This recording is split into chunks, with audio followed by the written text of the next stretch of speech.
हाँ, तो मैं हूँ शशांक BHU से, और मैं आज आप लोगों के सामने पार्ट 4 देने वाला हूँ। पार्ट 4 में सब्जेक्टिव है, ठीक है।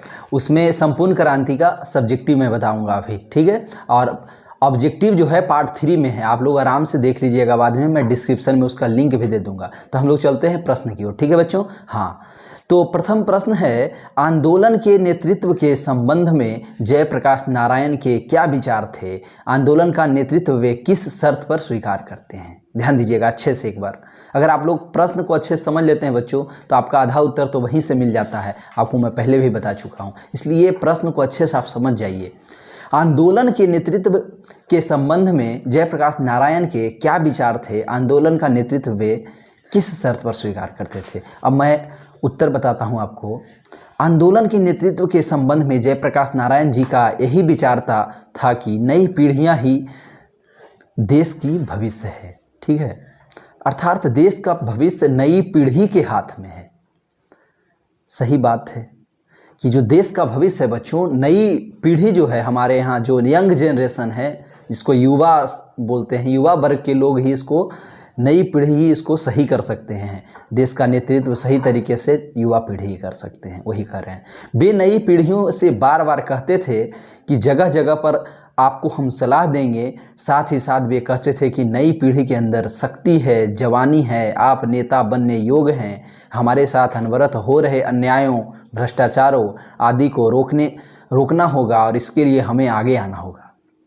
मतलब ये युवा वर्ग के लोगों को इस तरह की बातें कहते थे, उनको प्रेरणा देते थे, मोटिवेट करते थे कि अगर आपके पास जवानी है, आपके पास शक्ति है, आपके पास नई ऊर्जा है, आप ही इस देश के भ्रष्टाचार को मिटा सकते हैं, और आप नेता बनने योग्य हैं। और ठीक है, आगे जब देश में आपातकाल लागू हुआ और जनतांत्रिक अधिकारों का क्रूरतापूर्वक दमन किया जाने लगा, तब समूचे देश में छात्रों और युवाओं का आक्रोश फूट पड़ा। देखिए बच्चे, मैं बताऊं आपको, 1974 में आपातकाल लगा था, जो इंदिरा गांधी लगाई थी। तो उसी समय जो आदमियों का जो मूल अधिकार था, व्यक्तियों का, उसका क्रूरतापूर्वक दमन किया गया, मतलब नष्ट किया गया। लोगों को एकदम परेशान किया जाने लगा, एकदम बेवजह, बिना गलती का भी उनको गिरफ्तार किया जाने लगा, ठीक है ना। तो इस तरह की चीज़ें होने लगी, ठीक है। तो ही कहते हैं, तो युवाओं का उस समय आक्रोश फूट पड़ा। आक्रोश मतलब गुस्सा में फूट पड़ा सभी लोगों को, और फिर आंदोलन और जम करके होने लगा। छात्रों और युवाओं के अनुरोध पर बुढ़ापा और बीमारी के बावजूद जयप्रकाश नारायण ने आंदोलन का नेतृत्व स्वीकार किया, लेकिन उनका ये शर्त था कि मेरे पास जितना समय होगा उतना में ही हम आप सबकी बातों को सुनेंगे, समझेंगे, पर फैसला मेरा होगा। कहने का मतलब है बच्चों कि ये उस समय जयप्रकाश नारायण 72 साल के हो चुके थे, मतलब वृद्ध अवस्था था इनका, जयप्रकाश नारायण का। उसके बाद भी जब युवा वर्ग के लोग कहें कि आप ही हमारा नेता बनिए और आप ही नेतृत्व कीजिए इस आंदोलन का, फिर भी इन्होंने, बीमार भी थे उस समय, वृद्ध अवस्था में लोग बीमार ही होते हैं, तो ये बीमार भी थे, उसके बाद भी नेतृत्व किया, मतलब नेता बने युवाओं का। और उसके बाद इन्होंने कहा कि हम सबकी बात सुनेंगे और समझेंगे, पर फैसला जो होगा, अंतिम फैसला मेरा ही होगा, ठीक है। ताकि हमारे पास अनुभव है 70 सालों का, ये फैसला आपको और संघर्ष समितियों को मानना होगा। क्या कहते हैं कि जो फैसला मैं अंतिम रूप पे दूंगा, जयप्रकाश नारायण कहते हैं, तो फैसला आप लोग को मानना होगा, ठीक है। तो बच्चों, मैं आपको एक बात यहाँ पे बता दूं कि दिनकर जी ने जयप्रकाश नारायण जी के बारे में एक बात बोले हैं, ठीक है। वो आपके पाठ्य पुस्तक में भी आया है, संपूर्ण क्रांति चैप्टर में है, हो सकता है पूछ दे आपके एग्जाम में, तो वो मैं थोड़ा सा आपको पढ़ करके सुना दूँ। वो देखिए कोटेशन क्या है, आप ध्यान दीजिएगा। है जयप्रकाश वह नाम जिसे इतिहास समादर देता है। ध्यान दीजिएगा, है जयप्रकाश वह नाम जिसे इतिहास समादर देता है, बढ़कर जिसके पद चिन्हों को उर पर अंकित कर लेता है। कहने का मतलब है कि जयप्रकाश एक ऐसे व्यक्ति थे जिनका इतिहास भी समादर करते थे। समादर मतलब उनको इतिहास भी आदर करता था। जैसे इतिहास का आदर होता है, वैसे जयप्रकाश नारायण का भी आदर कौन करता है? इतिहास करता है। बढ़कर जिसके पद चिन्हों को उर पर अंकित कर लेता है। उर पर अंकित कर लेने का अर्थात मतलब है हृदय पर अंकित कर ले, मतलब इनके जो पद चिन्हों पे, इनकी बातों पे जो चलता था, जो चलेगा, वो क्या होगा? उसके हृदय पे ऊपर मतलब उसके हृदय पे जयप्रकाश नारायण जी की जो चीज़ें हैं एक श्रद्धेय व्यक्ति के रूप में स्थापित हो जाएंगे हृदय में, यही कहने का मतलब है। अब हम लोग चलते हैं बच्चों दूसरे प्रश्न की ओर। दूसरा प्रश्न है, ध्यान दीजिएगा, जयप्रकाश नारायण के छात्र जीवन और अमेरिका प्रवास का परिचय दें। इस अवधि की कौन सी बातें आपको प्रभावित करती हैं? देखिए, जयप्रकाश नारायण का जो छात्र जीवन है और अमेरिका प्रवास का परिचय देने के लिए कहा जा रहा है। ये अमेरिका में भी रहे थे और इनका छात्र जीवन के समय ही अमेरिका भी गए थे। और इस अवधि की कौन सी बातें आपको सबसे ज़्यादा प्रभावित करती है? दोनों चीज़ें लिखा आंसर में देना है। अब मैं आंसर को पढ़ता हूँ, जवाब क्या है देखिएगा अच्छे से। जयप्रकाश नारायण का छात्र जीवन बहुत ही संघर्षशील रहा है। आप जानते हैं, जैसा मैंने पढ़ाया भी था, जयप्रकाश नारायण का छात्र जीवन बहुत ही संघर्षशील रहा। वे साइंस के छात्र थे। वे कुछ दिन फूलदेव बाबू के साथ लेबोरेटरी में रहे। बिहार विद्यापीठ से वे आईएससी की परीक्षा पास किए। आप जानते ही हैं। वे स्वामी सत्यदेव के भाषण सुने थे कि अमेरिका में मजदूरी करके लड़के पढ़ सकते हैं, तो वे अमेरिका गए। वहाँ वे बागानों में काम किए, कारखानों में काम किए जहाँ जानवर मारे जाते हैं। उन कारखानों में भी उन्होंने काम किया। जब छुट्टी मिलती थी तो काम करके इतना तो ज़रूर कमा लेते थे कि कुछ खाने के लिए इंतजाम हो जाता था। कुछ कपड़े भी खरीद लेते थे और कुछ पैसे फीस के लिए काम आते थे। और बाकी हर दिन 1 घंटा रेस्तरां मतलब रेस्टोरेंट में, होटल में बर्तन धोने का वेटर का काम करते थे ताकि शाम का भोजन मिल जाए। समझ जाइए कितना दुखद इनके पास, दुखद क्या मतलब परिश्रमी व्यक्ति थे। और जब अमेरिका गए थे तो वहाँ ग्रेजुएशन करने गए थे, बीए करने गए थे अमेरिका में, ठीक है। तो वहाँ इनके पास कुछ टेक्निकल स्किल नहीं था, तो ये मजदूरी करके ही काम करते थे। मजदूरी मतलब होटलों में बर्तन धो देते थे, रेस्टोरेंट में बर्तन साफ़ कर देते थे, जूता चप्पल बना देते थे, है ना। तो वही चीज़ें हैं। तो इस तरह के छोटे छोटे काम वहाँ मजदूरी के रूप में वो करते थे। और इनको शाम में भोजन वगैरह भी होटल में मिल जाता था। और उसके बाद पढ़ाई भी करते थे, कुछ कपड़े भी खरीदते थे, कुछ पैसा बचाते थे फीस जमा करने के लिए, है ना। तो यही सारी चीज़ें हैं। फिर आगे है, घर में एक चारपाई थी जिस पर जयप्रकाश जी और एक अमेरिकन लड़का रहता था। वे दोनों एक साथ ही रजाई में सोते थे। इतवार के दिन का कुछ ऑड टाइम में होटल के काम को छोड़ करके जूठे साफ करने का काम भी करते थे। सोचिए कि कितना मार्मिक बातें हैं कि जूठा वगैरह भी साफ़ करते थे। जो बर्तन जूठा होता है ना, होटल में चले जाते थे। इतवार के दिन में थोड़ा सा ज़्यादा फ्री होते थे तो उस दिन होटलों में जा कर के भी ये काम करते थे। सोचिए कि कितना, आज के बच्चे ऐसा करेंगे क्या?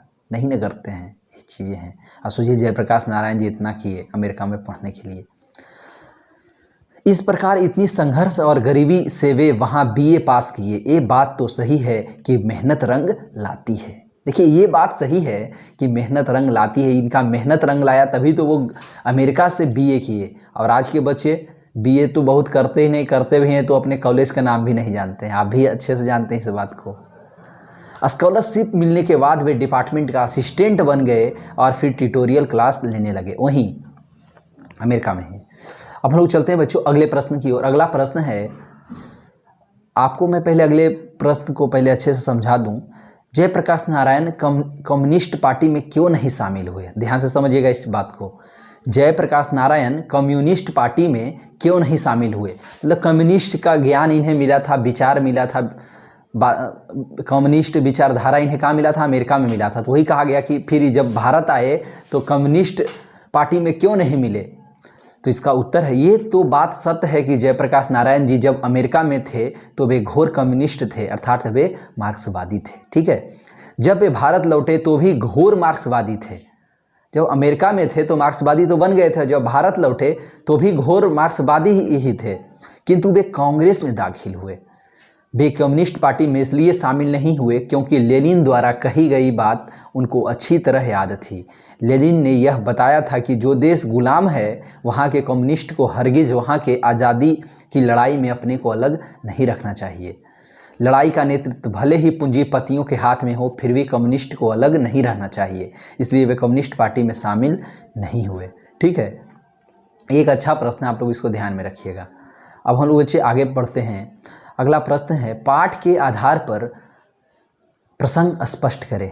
मतलब होता है ना, सप्रसंग व्याख्या कीजिए। आप लोग 10th में भी पढ़े होंगे इस तरह का क्वेश्चन, तो आज भी देखिए उसी तरह से क्वेश्चन पूछा जा सकता है सब्जेक्टिव में, कि कोई पंक्ति दे देगा, कहेगा इसका सप्रसंग व्याख्या कीजिए। तो इसमें आपको जब सप्रसंग व्याख्या के लिए जब बातें होती है तो वहाँ पे हम लोग को 2 बात ध्यान में रखना होता है। पहला तो हमें लिखना पड़ता है कि पंक्ति कहाँ से ली गई है, मतलब कहाँ से कहने का मतलब पंक्ति किस पाठ से ली गई है और उसके लेखक कौन है। ये दोनों बात आप लिख देते तो यहीं से आपका 2 नंबर फिक्स हो जाता है। तो इसलिए 2 बात लिखना आपको बहुत ज़रूरी है कि पंक्ति किस पाठ से ली गई है और उसके रचनाकार कौन है। ठीक है, हाँ। तो अब मैं बताता हूँ आपको, अगर कोई डेमोक्रेसी का दुश्मन है तो वे लोग दुश्मन है जो जनता के शांतिमय कार्यक्रमों में बाधा डालते हैं, उनकी गिरफ्तारी करते हैं, उन पर लाठी चलाते हैं, गोलियां चलाते हैं। प्रस्तुत, ठीक है, तब इसका मैं डायरेक्ट अब आंसर बता रहा हूं आपको। प्रस्तुत पंक्ति जयप्रकाश नारायण द्वारा रचित संपूर्ण क्रांति पाठ से लिया गया है, लेकिन लेखक यह कहना चाहते हैं कि जब उसके शांतिमय प्रदर्शन जुलूस के लिए हजारों लोग आ रहे थे, कहीं पैदल आ रहे थे, कुछ बस से आ रहे थे, कुछ रेल से आ रहे थे, कुछ ट्रक से आ रहे थे, आने वालों में किसान, मजदूर, छात्र, मध्यम वर्ग के लोग शामिल थे। मतलब उनके यहाँ जो इस तरह की जो आंदोलन हो रहा था तो उस समय कहाँ कहाँ के लोग आ रहे थे, पूरे देश के लोग आ रहे थे, सभी राज्यों के लोग आ रहे थे। और कुछ लोग ट्रक से आ रहे थे, कुछ बस से आ रहे थे, कोई रेलगाड़ी से आ रहे थे, कुछ पैदल आ रहे थे, और सभी मजदूर, छात्र, मध्यम वर्ग के युवा लोग थे। ठीक है, जहाँ तहाँ उनको बिना कारण के रोका गया, उन्हें पीटा गया, गिरफ्तार भी किया गया।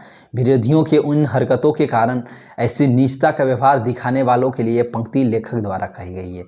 अब इनको मतलब ये जब पैदल आ रहे थे आंदोलन में भाग लेने के लिए जयप्रकाश नारायण के साथ, जयप्रकाश नारायण जी से मिलने के लिए, तो उस समय हुआ क्या ना कि इन लोगों को बहुत लोग, मतलब विरोधी पार्टी जो था, इंदिरा गांधी की जो जितनी भी पार्टियां थी, इंदिरा गांधी के जितने भी पक्ष वाले लोग थे, तो वो लोग इन लोग को पकड़ करके क्या करने लगे, गिरफ्तार करने लगे और इन लोग को जेल में बंद करने लगे। तो उसी के लिए इन्होंने लिखा है इस पंक्ति को। कौन? जयप्रकाश नारायण ने। अंततः उन्होंने, हाँ, ऐसी नीचता का व्यवहार दिखाने के लिए पंक्ति लेखक द्वारा कही गई है। अतः उन्होंने भी ये कहा कि हम जनता, छात्र, युवा, हम इस प्रकार की डेमोक्रेसी को बदलना चाहते हैं, क्योंकि जो भी आंदोलन इस देश में होगा उसका नेता युवा रहेगा, छात्र रहेगा, इसमें कोई संदेह नहीं है। समझ गए ना? ये आंदोलन इसलिए किए थे जयप्रकाश नारायण जी कि अब इस देश में जो भी नेता बनेगा, युवा बनेगा, छात्र बनेगा, समझदार व्यक्ति बनेगा। ठीक है, हाँ, और डेमोक्रेसी को पूरा बदलना चाहते थे, उसके अर्थ को। अब हम चलते हैं अगले प्रश्न की ओर। अगला प्रश्न व्याख्या वाला ही है। व्यक्ति से नहीं, हमें तो नीतियों से झगड़ा है, सिद्धांतों से झगड़ा है, कार्यों से झगड़ा है। ठीक है, ये जयप्रकाश नारायण जी बोलते हैं। अब देखिए उसका उत्तर क्या है। प्रस्तुत पंक्ति जयप्रकाश नारायण द्वारा रचित संपूर्ण क्रांति पाठ से लिया गया है, जिसके लेखक जयप्रकाश नारायण जी हैं। जयप्रकाश नारायण कहना चाहते हैं कि मेरा किसी व्यक्ति से झगड़ा नहीं है, चाहे वो कोई भी हो। हमें तो नीतियों से झगड़ा है, सिद्धांतों से झगड़ा है, कार्यों से झगड़ा है। जो गलत कार्य होंगे, जो नीति गलत होगी, जो सिद्धांत प्रिंसिपल्स गलत होंगे, जो पॉलिसी गलत होगी, चाहे वो कोई भी करे, मैं अपने अकल के मुताबिक उनका विरोध करूँगा। हम सही रास्तों को चुनेंगे, हम देश हित और जनहित में कार्य करेंगे। समझ गए ना कहने का मतलब? ये कहते हैं कि हमें किसी व्यक्ति से झगड़ा नहीं है, हमें उनके गलत नीतियों, उनके गलत तरीका, जो उनके प्रिंसिपल्स हैं, ठीक है, सिद्धांत हैं, उनसे मुझे झगड़ा है।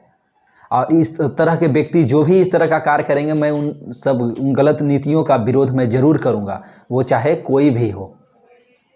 ठीक है, तो बच्चों मैं अब आप लोग के सामने मैं अगला प्रश्न देता हूँ। अगला प्रश्न आप लोग समझिएगा अच्छे से। अगला प्रश्न क्या होगा? ठीक है, आप लोग को मैं यहीं पे बता दूं कि आप लोग को जो भी प्रीवियस वीडियो हमारा कोई भी देखना चाहते हो, मेरा डिस्क्रिप्शन में मैं लिंक सब दे दिया हूं, आप वहां पर आराम से जाकर के देख सकते हैं। और मेरा चैनल जरूर सब्सक्राइब कर लीजिएगा प्लीज़। और व्हाट्सअप नंबर पे भी हमारा आप ये कर सकते हैं, व्हाट्सअप ग्रुप भी बना हुआ है, सब डिस्क्रिप्शन में दे चुका हूँ। तो हम लोग चलते हैं अगले प्रश्न की ओर। अगला प्रश्न है, बापू और नेहरू की किस विशेषता का उल्लेख जेपी ने अपने भाषण में किया? बापू और नेहरू की किस विशेषता का उल्लेख जेपी मतलब जयप्रकाश नारायण ने अपने भाषण में किया? उत्तर में है, जयप्रकाश नारायण का यह कहना है कि जब वो नौजवान थे तो बापू जब कोई बात कहते थे और बात जेपी के विचारों से नहीं मिलते थे, अर्थात जेपी को वो बात अच्छी नहीं लगती थी, तो वे सीधे बापू के सामने बोलते थे, बापू ये बात हम नहीं मानते। बापू में इतनी महानता थी कि वो बुरा नहीं मानते थे। जेपी से कहते थे, मैं जवाहरलाल नेहरू को हमेशा भाई कहता था, बड़ा भाई। वो मुझे बहुत मानते थे, मैं उनका बड़ा आदर और प्रेम करता था। नेहरू जी का ही बड़ा ही स्नेह था मुझ पर। मैं उनकी भी आलोचना करता था, लेकिन उनमें भी बड़प्पन था कि वो बुरा नहीं माने। कहने का मतलब जवाहरलाल नेहरू और गांधी जी के बारे में इनका मत है कि जब मुझे गांधी जी की भी कुछ बातें मुझे अच्छी नहीं लगती तो मैं उन्हें मुंह पे ही बोल देता था कि आपकी ये बातें मुझे अच्छी नहीं लगती है। तो गांधी जी इसको बहुत अच्छे स्वीकार करते थे और बुरा नहीं मानते थे। तो ये किनका, गांधी जी का बड़प्पन है, ठीक है, कि उनकी कोई आलोचना करे और फिर भी वो क्या करे, बुरा नहीं माने थे, उनकी बड़प्पन ही है ना। जवाहरलाल नेहरू को अपना बड़ा भाई मानते थे, ठीक है, उनसे बहुत प्रेम करते थे और जवाहरलाल नेहरू जी भी इनका बहुत ज़्यादा सम्मान करते थे। अब लोग चलते बच्चे अगले प्रश्न की ओर। अगला प्रश्न है, दलविहीन लोकतंत्र और साम्यवाद में कैसा संबंध है। ध्यान दीजिएगा, बहुत ही महत्वपूर्ण प्रश्न है ये। दलविहीन लोकतंत्र और साम्यवाद में कैसा संबंध है। जेपी जी का कहना है, दलविहीन लोकतंत्र तो मार्क्सवाद तथा लेनिनवाद के मूल उद्देश्यों में से है। मार्क्सवाद के अनुसार समाज जैसे जैसे साम्यवाद की ओर बढ़ता जाएगा वैसे वैसे राज स्टेट का क्षय होता जाएगा और अंत में एक स्टेटलेस सोसाइटी कायम होगी। वह समाज अवश्य ही लोकतांत्रिक होगा, बल्कि उस समाज में लोकतंत्र का सच्चा स्वरूप प्रकट होगा और लोकतंत्र निश्चय ही दलविहीन होगा। कहने का मतलब है, दलविहीन कहने का मतलब जो भी दलविहीन पार्टी होगा वही लोकतंत्र का सच्चा स्वरूप स्थापित हो सकता है, ठीक है। कहने का मतलब है, आप लोग समझिएगा कि जैसे जैसे स्टेट का क्षय होता जाएगा और अंत में एक स्टेटलेस सोसाइटी कायम होगी, वह समाज अवश्य ही लोकतांत्रिक होगा। समझ रहे हैं ना, मतलब स्टेट की जो बात आती है, पार्टी की बात आती है, तो यहाँ पे हम लोगों का विकास, संपूर्ण भारत का विकास अच्छे से नहीं हो पाता है। सब अपने अपने राज्यों का विकास करने में लगे होते हैं, कुछ राज्यों पे ध्यान नहीं दिया जाता है। सरकार जब अलग अलग बन जाती है, जैसे मान लीजिए बिहार में सरकार बन गई है कांग्रेस की और केंद्र में सरकार है बीजेपी की, तो हाँ, उस राज्य को अच्छा से विकास नहीं मिल पाता है, बजट नहीं मिल पाता, इससे वो राज्य पिछड़ा का पिछड़ा ही रह जाता है। समझ रहे हैं ना, तो वही है। तो हम लोग को राज्य में स्टेटलेस होकर के, दलविहीन होकर के काम करेंगे तो हम लोगों का देश ज़्यादा विकास करेगा, यही कहने का मतलब था। हम लोग चलते हैं बच्चों अगले प्रश्न की ओर। अगला प्रश्न है, आप लोग ध्यान दीजिएगा, ठीक है। अगला प्रश्न है, संघर्ष समितियों से जयप्रकाश नारायण की क्या अपेक्षाएं हैं। संघर्ष समितियों से जयप्रकाश नारायण की क्या विशेषताएं, अपेक्षाएं हैं। संघर्ष समितियों से जयप्रकाश नारायण की यही अपेक्षाएं थी कि उनका काम केवल शासन से संघर्ष करना नहीं है, बल्कि उनका काम तो समाज के हर अन्याय और अनीति के विरुद्ध संघर्ष करने का होगा और इस प्रकार से इन समितियों के लिए बराबर एक महत्वपूर्ण कार्य रहेगा। गांव में छोटे अफसरों या कर्मचारियों की, चाहे वो पुलिस के हो या किसी प्रकार के जो घूसखोरी चलती है, उसके खिलाफ तो संघर्ष रहेगा ही।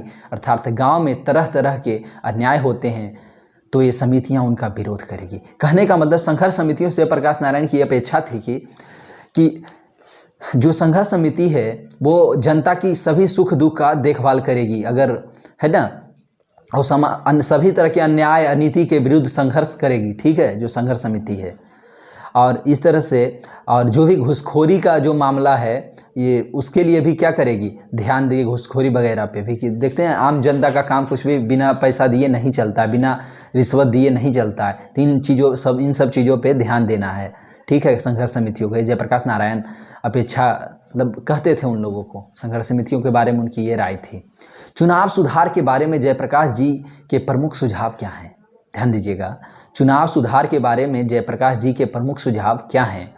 चुनाव सुधार के बारे में जेपी जी का प्रमुख सुझाव यही था कि इस बार जो चुनाव हो उसके प्रचार में बहुत कम खर्च। देखिए ये जो प्रश्न है ना, ये बहुत महत्वपूर्ण प्रश्न है और आज के लिए भी ये बहुत ज़रूरी है प्रश्न। आज भी देखिए हमारे बिहार में चुनाव हो रहा है, आज के चुनावों के लिए भी बहुत ज़रूरी है। इस तरह की बातों को हम लोग को पालन करना चाहिए, ध्यान में रखना चाहिए। तो इसका देखिए उत्तर फिर से ध्यान दीजिएगा। चुनाव सुधार के बारे में जेपी जी का प्रमुख सुझाव यही था कि इस बार जो चुनाव हो उसके प्रचार में बहुत कम खर्च हो, व्यवस्था कुछ इस प्रकार से हो कि जो भी प्रतिनिधि हो उस पर जनता का भी कुछ अंकुश रहे।